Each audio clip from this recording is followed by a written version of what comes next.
Assalamualaikum warahmatullahi wabarakatuh. Halo teman-teman semuanya, jumpa lagi dengan saya Bang Kowi.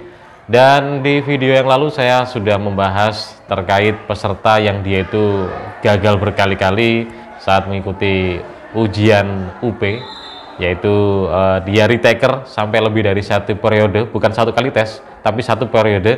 Jadi kalau di satu periode itu atau di satu tahunnya itu PPG biasanya melaksanakan kurang lebih sekitar 4 pelaksanaan UP. Jadi ini dia lebih dari satu periode, artinya dia lebih dari 4 kali ujian retaker UP-nya itu dan selalu gagal begitu. Dan akhirnya ada kolom komentar yang dia itu bertanya, intinya dia request ya. Jadi bagi dong Pak triknya biar lulus. Nah, jadi di video kali ini saya akan membagikan trik bagaimana teman-teman bisa berhasil atau bisa lulus dalam melewati ujian UP. Tapi ini juga tidak hanya berlaku untuk UP, tapi juga berlaku untuk semua seleksi atau semua ujian, baik itu UP untuk yang proses PPG ataupun seleksi CASN, baik itu CPNS ataupun P3K yang setelah ini juga akan kita lewati atau teman-teman ikuti di seleksi CASN, barangkali untuk teman-teman yang ingin menjadi seorang ASN. Jadi saya akan memberikan sebuah tips atau trik untuk melewati ujian itu agar bisa lulus atau berhasil di dalam ujiannya ya. Saya di sini akan memberikan sebuah trik secara umum ya. Jadi sebenarnya untuk melewati segala ujian itu ada 3 poin triknya.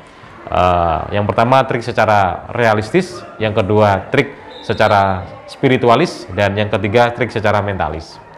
Untuk yang pertama, kalau trik secara realistis, maka otomatis kalau ingin berhasil dalam ujian-ujian yang diikuti ya mau tidak mau harus belajar. Itu satu-satunya cara yang sangat nyata untuk melewati ujian. Namun yang perlu diperhatikan di sini adalah teman-teman jangan belajar secara sporadis. Artinya ketika mau ujian, mau ikut sebuah ujian atau seleksi, akhirnya belajarnya asal comot aja. Teman-teman punya soal apa diambil, punya kumpulan soal diminta, punya ini diminta, semuanya diminta dan dipelajari secara sporadis tanpa ada filterasi. Akhirnya yang dipelajari sangat banyak, poinnya juga banyak, ke kanan ke kiri nggak jelas poinnya apa, sehingga nanti ketika ujian banyak yang tidak keluar dari apa yang sudah dipelajari. Itu kalau bisa dihindari ya.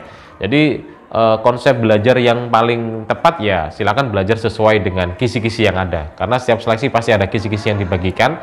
Di situ teman-teman silakan pelajari dan cari soal yang sesuai dengan kisi-kisi itu dalam belajarnya. Jadi akhirnya belajar teman-teman itu bisa akurat dan sesuai dengan standar atau porsi yang dibutuhkan dalam seleksi itu, sehingga tidak secara sporadis yang asal belajar aja, tapi juga belajarnya itu sudah sesuai dengan standar dan track atau jalur yang dibutuhkan dalam seleksi. Itu untuk yang secara realistis. Jadi silakan belajar sesuai dengan kisi-kisi. Kemudian yang kedua secara spiritualis, otomatis kita sebagai makhluk yang beragama dan kita mempercayai adanya timbal balik dari segala hal yang kita lakukan, maka saya selalu bilang ke teman-teman saya dan siapapun itu, ketika kita melewati sebuah proses seleksi ujian atau apapun itu, silakan kita perbanyak untuk berbuat baik, karena berbuat baik itu merupakan tindakan untuk mempermudah sesuatu atau jalannya seseorang. Jadi kalau kita berbuat baik pada seseorang, maka secara tidak langsung kita sudah memudahkan orang itu dalam urusannya. Otomatis kita akan mendapatkan timbal balik dari apa yang kita lakukan. Maka ketika kita sudah mempermudah urusan orang, pasti kita akan dipermudah urusan kita. Dalam hal ini dengan harapan ujian-ujian kita juga akan dipermudah. Nah, bentuk permudahan ini salah satunya yang selalu kita harapkan adalah kita nanti ketika menghadapi sebuah ujian atau seleksi, soal-soal yang kita terima itu soal-soal yang tipikalnya adalah sesuai dengan hasil belajar kita. Saya tidak akan mengatakan soalnya mudah, karena sebenarnya dalam sebuah seleksi atau tes atau ujian apapun tidak ada tipe soal yang susah dan mudah, itu sebenarnya tidak ada. Yang ada adalah soal ini sesuai dengan belajar kita atau tidak sesuai dengan belajar kita. Kebanyakan kalau soalnya sesuai dengan belajar kita akan mengatakan soalnya mudah. Kalau soalnya tidak sesuai dengan belajar kita akan mengatakannya susah. Jadi sebenarnya soal ini tipenya sih standar-standar aja, menyesuaikan dengan kapasitas yang mengerjakannya. Maka yang saya katakan adalah soal ini sesuai dengan pelajar kita atau tidak. Nah, makanya dengan berbuat baik pada seseorang, mempermudah urusan orang, dengan harapan kita akan mendapatkan kemudahan yang berbalik kepada kita, yang berupa soal-soal yang kita hadapi nanti di seleksi atau ujian itu sesuai dengan apa yang kita pelajari. Jadi akhirnya belajar kita juga tidak sia-sia karena semuanya keluar di soal-soal atau tes-tes yang kita hadapi. Itu yang bisa kita lakukan secara spiritualis, jadi berbuat baik bentuknya banyak, bisa kita bersedekah atau bisa melakukan sebuah aksi atau apapun itu, yang jelas itu adalah tindakan dari mempermudah urusan orang lain.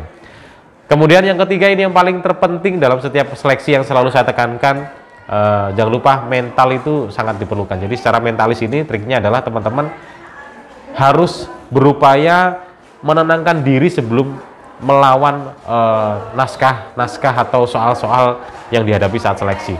Karena ketenangan ini sangat berpengaruh bagi kelancaran kita dalam melewati ujian-ujian. Karena sangat percuma kalau kita sudah belajar sangat tekun, kita belajar dari orang-orang yang sudah berpengalaman, kita belajar dari bimbel dan lain sebagainya, tapi kalau mental kita saat melaksanakan ujian jatuh dan mental kita sangat kosong ibaratnya, ya sudah, semua persiapan akan hilang. Karena mental ini adalah penentu bagi kemampuan daya pikir kita bisa mengeluarkan apa yang sudah kita simpan di otak kita.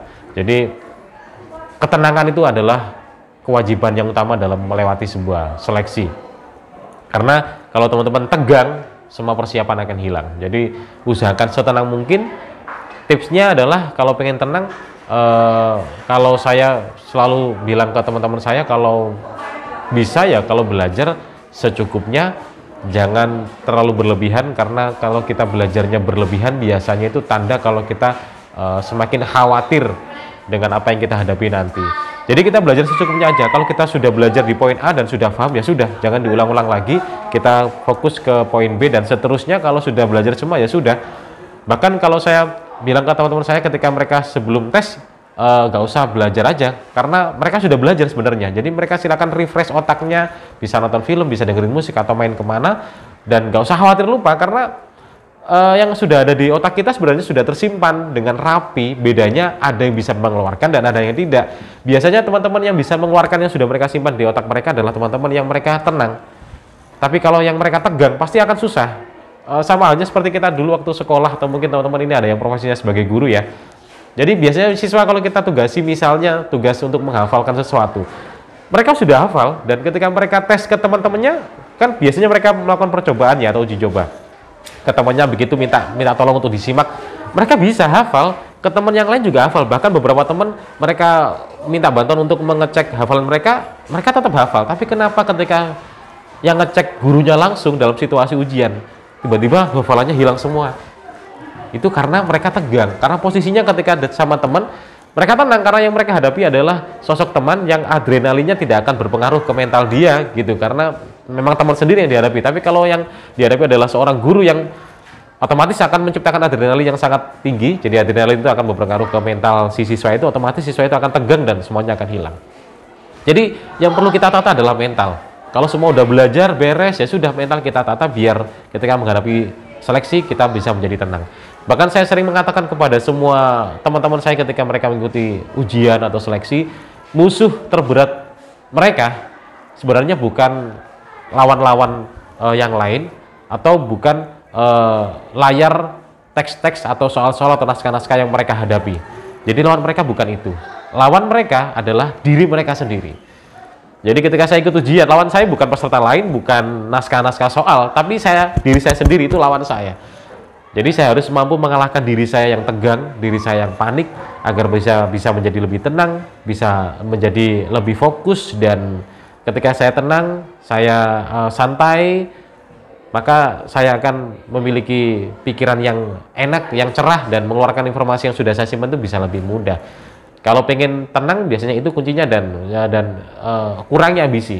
Jadi biasanya ketegangan akan muncul ketika kita ambisinya terlalu tinggi. Jadi kalau saya pribadi ngasih saran ke teman-teman, kalau menghadapi ujian ya ambisinya nggak usah ditinggikan. Kalau bisa nggak usah ada ambisi, ya udah jalani aja. Nothing tulus intinya. Jadi kita mau ujian, kalau misalnya keterima ya alhamdulillah, nggak keterima ya nggak apa-apa gitu. Jadi kerjain aja setenang mungkin tanpa ada ambisi apapun, pokoknya mengalir sesuai dengan apa yang kita lakukan pada saat itu. Ya sudah, kalau kita udah belajar terus kita ngerjain soal, ya sudah kerjain aja, perihal hasil yaitu nanti urusan belakang. Kira-kira itu yang bisa saya bagikan. Jadi ada 3 poin, poin secara realistis, poin secara spiritualis, dan poin secara mentalis. Itu harus teman-teman pahami, dan kalau itu bisa teman-teman pahami dan bisa teman-teman terapkan, insya Allah di seleksi apapun itu, baik itu UP ataupun seleksi CASN, insya Allah bisa dilewati dengan mudah dan bisa mendapatkan hasil yang sesuai diharapkan.